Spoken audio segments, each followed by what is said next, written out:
Where are we, Matt? We're at a construction site at Cape Croker. Cape Croker. Yeah. And Just as far as I know, that's in Bruce Peninsula. Oh yeah, it's like halfway up to the peninsula to Tobermory, Yeah. past Wyerton. And we are helping build a home for Habitat for Humanity.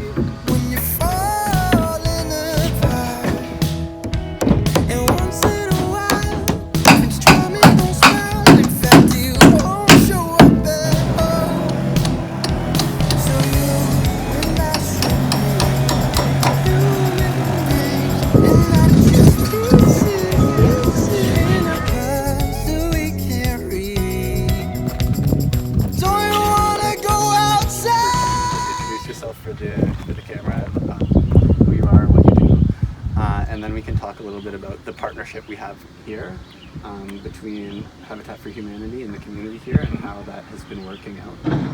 Yeah, so I'm Shane Shigano. I'm the housing manager for the Chippewas and Nawash unceded First Nation.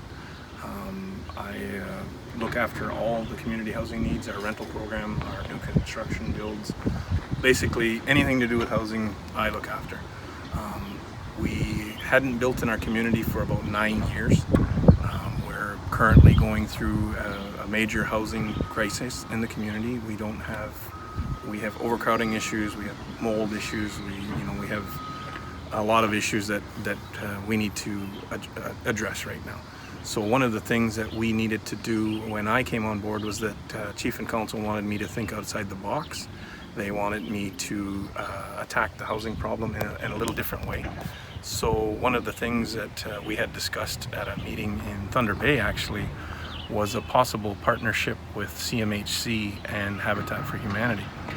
So that kind of got the ball rolling, and we reached out to Habitat Grey Bruce and got some meetings together, and we're trying to judge their level of interest and how they would fit in their model with what we wanted to accomplish. They had to adjust their model a little bit because the delivery here is not their traditional model. So we had to, some hurdles that we had to adjust to at the beginning. But we did that. We accomplished that.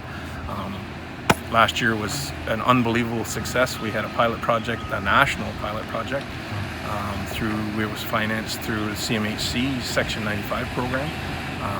We accessed their dollars and used them in a totally new way in First Nations communities. The partnership with Habitat was unbelievable. The support from our community was unbelievable. The community rallied, and I knew that they would, and we were able to build 4 units 2 months ahead of schedule. Wow. We started our construction a little bit late due to some of the funding parameters, but we were able to get the houses constructed in record time. And I can't say enough about the partnership with Habitat for Humanity. They've been with us every step of the way. They're a very supportive group. They're very understanding. They have such a great staff.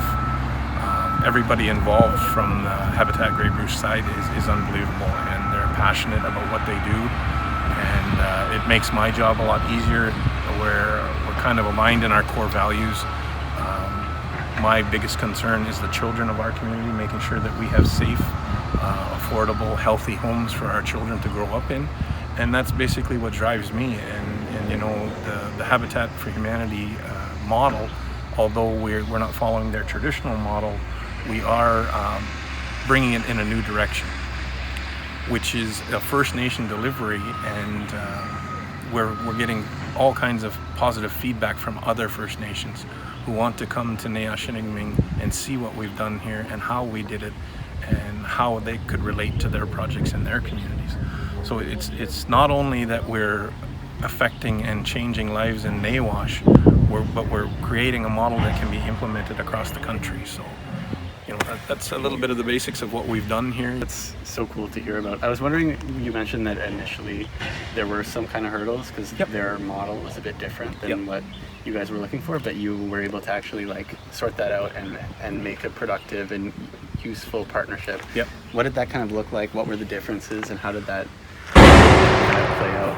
Well, traditionally, like Habitat's model is that they go through a family selection process, and they select a family, and it's like a mortgage that they go through. So in this particular situation, we actually hire Habitat as our contractor. They bring their program in. We access the Nawash rent-to-own program, which is modeled slightly after the traditional Habitat model. The sweat equity component is the same, family requirements, committee involvement, everything that they traditionally do, we kind of based our Nawash rent-to-own program around that. So that's how we had to kind of adjust our policies in order to fit this program. They had to adjust some of their policies in order to deliver it here. So yeah, we kind of met in the middle and we created something brand new. It's been an overwhelming success, and it's nationally recognized. We won some pretty significant awards at the National Habitat Conference in St. John's, and the response we're getting from First Nation country is unbelievable. Everybody wants to know about this. I've spoken at a number of conferences across the country now, and it's unbelievable the amount of interest that we've created here. We're at the very beginning of this project. We have 19 lots in this subdivision that we plan on filling with our partnership with Habitat. That is really so cool. That especially that you were able to take an organization that had its own thing, but then come to some sort of like agreement and make it useful for a totally new thing, and actually like be sort of groundbreaking. Yeah. Oh yeah. And now this can maybe be a model that can be used in other communities too. I find that really exciting. And it really is, because when I went out and spoke at the Habitat for Humanity conference in St. John's, the affiliates out there are wanting to learn how we did it, and they're talking to Greg and they're talking to Jay and some of the senior staff at Habitat. How can we adapt our programs to be able to deliver what you guys accomplished in Nawash? So everybody's got to be willing to have some common ground and meet in the middle and not be glued to your policy. And the whole goal here is helping families, and we're able to do that. The board at Grey Bruce Habitat for Humanity has been unreal in their support of our project. They've been willing to adapt their policies to fit what we need. So that's huge. If they can do that for us, and we have to adapt some of our policies as well to make this happen. So everybody's got the like-minded goal, and it creates a wonderful opportunity for people outside of our community to come in and learn about our culture and our people. It allows our people to work alongside people that they wouldn't normally encounter on a day-to-day basis. So it works both ways. Mm-hmm. We look at it as an opportunity to break down barriers. There are racial barriers in, that our community is different than, say, an outside community. So it gives us an opportunity to work together, to eat together. It brings you fine gentlemen to our community, probably have never been in a First Nation community. You take the knowledge and what you've experienced here today, and as you were mentioning, bring that into your practice, and you'll have a greater understanding now of a First Nation culture, right? And that's what it's all about. You're not gonna change the world in one day, but every little bit helps. It goes both ways. Our community, may have apprehensions about the outside community, and having an opportunity to be here and work and eat together and experience someone else that's outside of our culture is huge, right? And it allows the dialogue and the experience enriching your life, and being able to break down that barrier to say, I don't feel comfortable approaching someone from outside the community, but hey, I know that person because I was on Habitat one day and I worked all day with that person. That's the stuff that we're looking for, and we're not just housing people, and we're not just creating opportunities for children, but it's so much more than that. And in our community, this particular subdivision is creating that opportunity for those children that it's going to impact social programs. It's going to impact so many things in our community that these children will have their own space, which is at such a premium in our community. Our overcrowding situation is it's such that, you know, children don't have their own space. They don't have a spot to do homework. They don't have an opportunity to have friends over for the weekend because there is no place for them to stay. Now, these families do have that, and it's a start of a new beginning. Wow, that's so cool. So great that you could talk with us and to hear about this. It's really been amazing. Well, I appreciate you coming today. I hope you guys come back.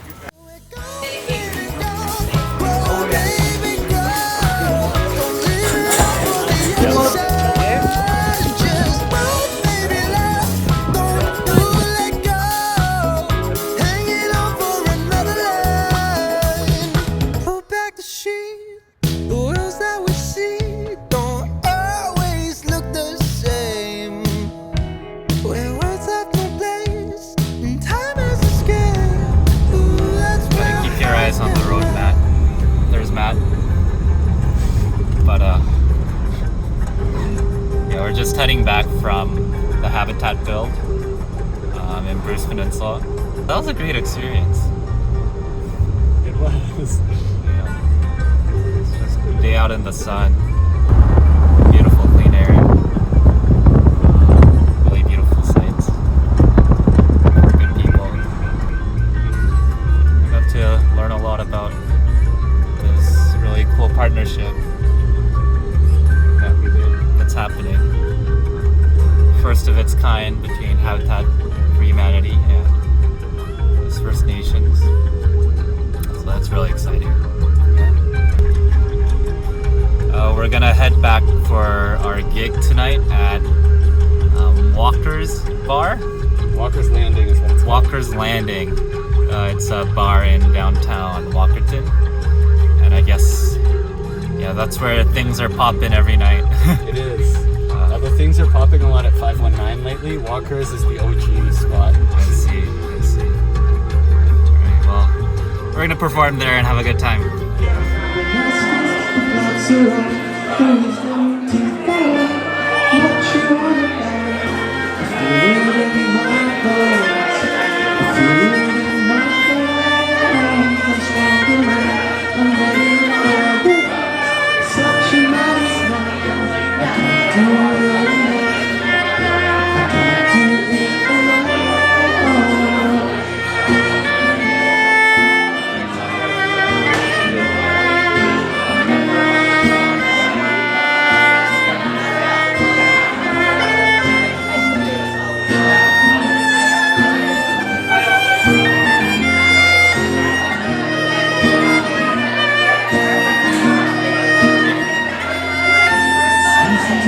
But you traded for you.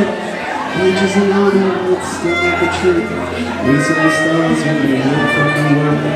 You curse the silence that to go. Maybe she's gone and I can't resurrect her. The truth is she doesn't need me to protect her. You know the true love, the true of all flesh. Everyone's dying but good, and I own that the gloves are right. The wisdom to know what she wants.